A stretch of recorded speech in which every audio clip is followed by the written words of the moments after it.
Happy Monday, everybody, and welcome to the weekly community Q&A.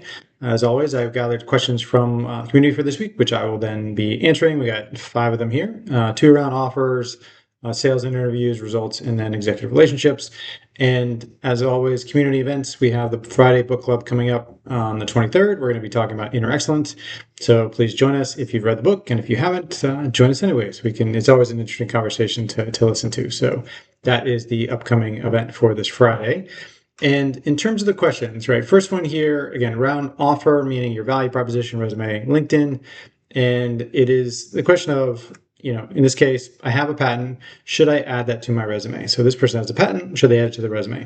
And when you think about this is the general class of, patents, publications, certifications, things like that.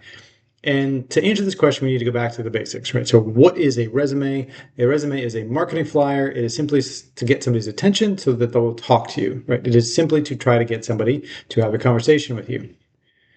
What do they want to have a conversation about is, can you solve my problem? That is the only question that matters, right? I have a job opening. I have a job opening because I have a problem and I need you to solve it, or I need to find somebody who can solve it. And the question is that you? So that's the first question with a patent. Is, does it help the case that you can solve this problem? So sometimes somebody has a patent from earlier work they did in grad school or something like that in domain A, and by now they're working in domain B. So having a patent in some unrelated area is not super helpful in a new area. So if it has nothing to do with it, there is not much value adding it to the resume. If it is domain specific, then there are two more questions that you want to ask. Right? So the first question is, right, is it domain aligned? If so, you probably want to put it on there, right? Because what it does is show that you have a higher order of thinking. You've been able to invent something new that you got a patent on. So does it help your generic case of, I'm a well-qualified individual? Typically, yes. So I would suggest if you have one and it sounds good, right, and it's domain related, put it on there because it demonstrates some of the innovation and creative thinking that you bring to the table. The second question is this of value to the person hiring you, right? And there are really 2 ways to think about that. One is, if you literally own the patent and it is your patent, now this is kind of a business thing, is there somehow they can leverage that patent in this new company, and that would be actually more of a business arrangement, but can they get help from this exact patent? Very rare, but that would be one case. Or 2, or you can be doing things at this company where they're going to be patenting new inventions, new technologies, because you're demonstrating that you have gone through the process of getting a patent. And so if I have a company, I'm like, we have some really cool tech and real cool IP. Maybe we should get some patents. If you've done it, that might be valuable to me because now I have somebody on my team who's been through the patent process. But if I'm making a regular product that's probably not patentable in any real way, you having a patent shows that you're smart, but doesn't actually add to my sort of business problem. Right. So that's kind of the cascade you want to go through when thinking about patents. This applies to pretty much everything else. Does it demonstrate my qualifications? Yes. Then it's probably worth putting on there somewhere. Does it contribute to this business problem? If so, then you kind of move it up and you highlight it even more, right? But in general, if it's domain related, I put it on there because it does show that you've been innovative and creative, but don't oversell it, right? Just because you have a patent doesn't add a lot to me if that patent or the patent process isn't part of the problem I'm trying to solve. So that's about patents. Okay, similarly, again, in the offer or value proposition, what's a better way to say the bridge between business and technology? And this is a very common phrase that I hear all the time. We see it on resumes, which is, well, what are you really good at? I'm a good bridge between, business and technology. And the challenge with that is it's a good thing, but as you know, we're all focused on how do we get to more senior executive careers. It is a good thing, but it's an operational thing. You are a bridge. You are a connection point. You get from A to B. That's not very strategic. That's not very, sort of executive focused. It is an operational need that says you need to get from A to B. How do you do that? You are the bridge. So the word I tend to like to use instead is partner, right? So that's the thing that you do as an executive is you are creating partnerships between product and engineering and infrastructure and marketing and sales and HR and legal. You are creating partnerships within 2 departments to create something of value that didn't exist before, that is greater than the individual departments can create. That is one of the primary jobs of an executive, is to 1 plus 1 equals 3. Take Department A, Department B, broker a deal where you combine forces to create something new that couldn't have existed otherwise. Right, so that's why the partner idea is much stronger, much more executive aligned. And so if you think you're really good about bridging the gap between groups or kind of building that relationship layer, how are you adding value as opposed to a translator? A translator doesn't, it adds value, but not strategic value, right? So you want to focus on how are you making it better? Are you just literally translating and said, okay, he said this and she said that, or are you adding to it? Are you contributing to the ideas? Are you somehow making something greater than would have existed if you weren't there? So again, if you're good at translating, think more strategically. How are you adding more value to the process? And that is the thing that should go into your value proposition. Okay, so that's the second one. Next one. We have a similar one. So this is in the sales and the interview process. So you've had your offer, you found some leads, you're now trying to get the job. So somebody wrote, I got feedback from an interview that I need to show more, quote, business value insights and any advice. That was the question. So business value insights, if you hear that, in this case, it was from a CEO, right?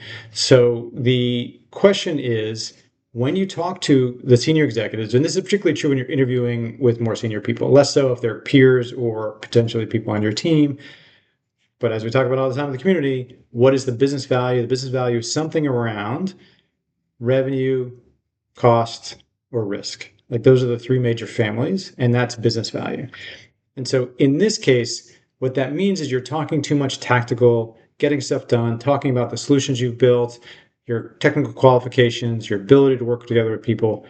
They want to hear how you are going to make the business better, right? That is really the question, particularly for any executive job. That is the question I'm asking. So I have a company, I make so much money, so much revenue, so much margin, so much profit.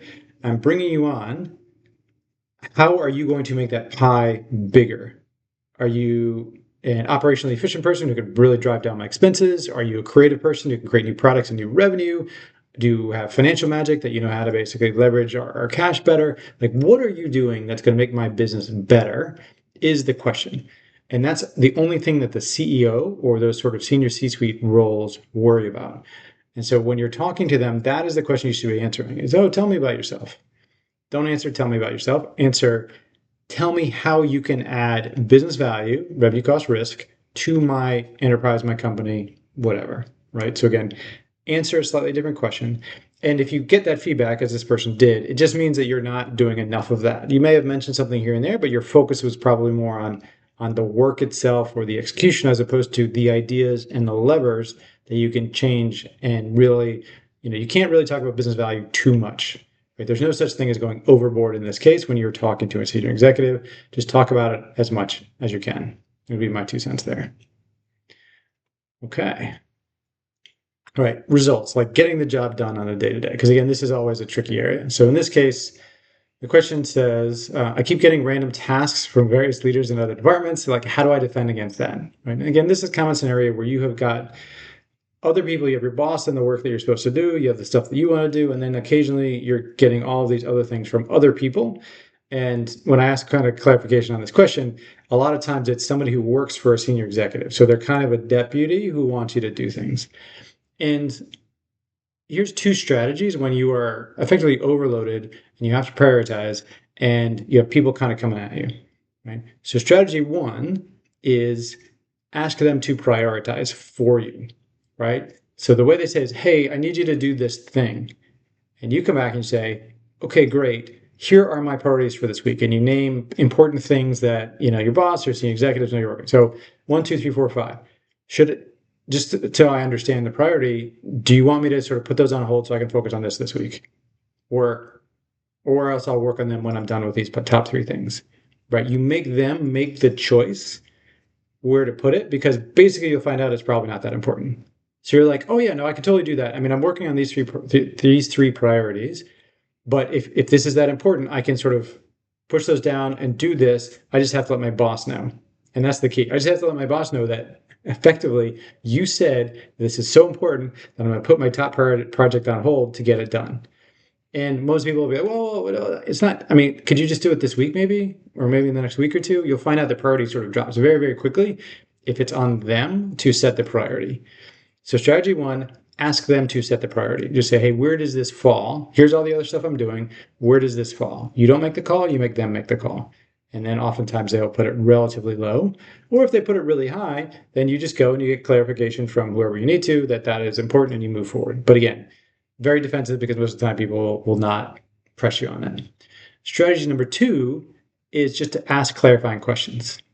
Hey, again, this is what happens. So, hey, boss X wants all the data, all the user data by the end of the week. This is not boss X. This is somebody who works for boss X. And they come over and say, hey, I need, again, all the user data by the end of next week or end of this week or something very high priority. The other thing you do is just ask clarifying questions. Okay, so what segment of our user base do you need? What format do you want it in?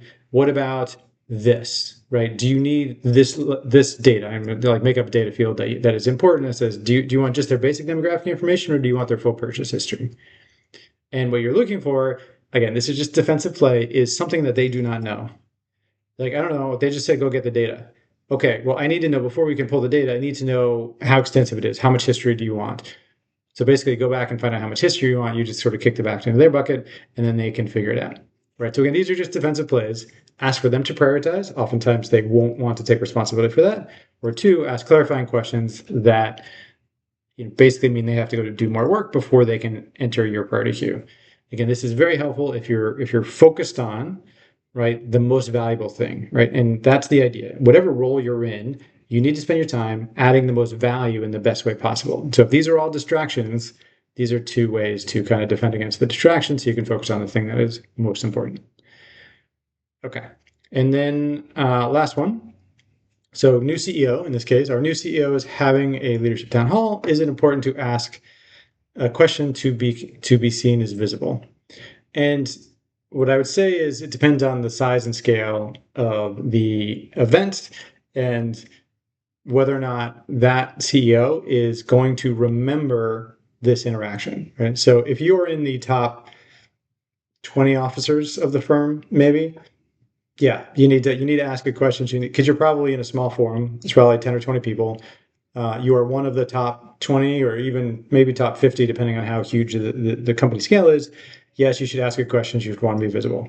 If you were, a smaller firm like top 50, top 100, and you're not really in that inner circle, and they're meeting with all the directors and above, and there's 200 people in the room, don't worry about it, right? That person, the new CEO, is up there asking questions. It's probably relatively scripted. They're meeting 1,000 people. They're not going to remember anything. And so it's not important to ask a question in that form because the bottom line is they're not going to remember it. If they then do like an individual team, roadshow, meet and greet, then you want to try to be a little more memorable. But again, in a large forum, it doesn't really matter because as the executive, like they're just going to get over, they're human too, right? They're going to get overloaded. And if you were just one of the people, unless you ask a really memorable question, chances are that it won't really make an impact. So you might want to just save it for when you're in a smaller forum and you have a much better chance of actually being remembered. Okay. So there you go. As always, if you have more questions, just DM me or drop a note under this post and we'll do this again next week. All right. Have a great week, everybody. And we'll see you in the community.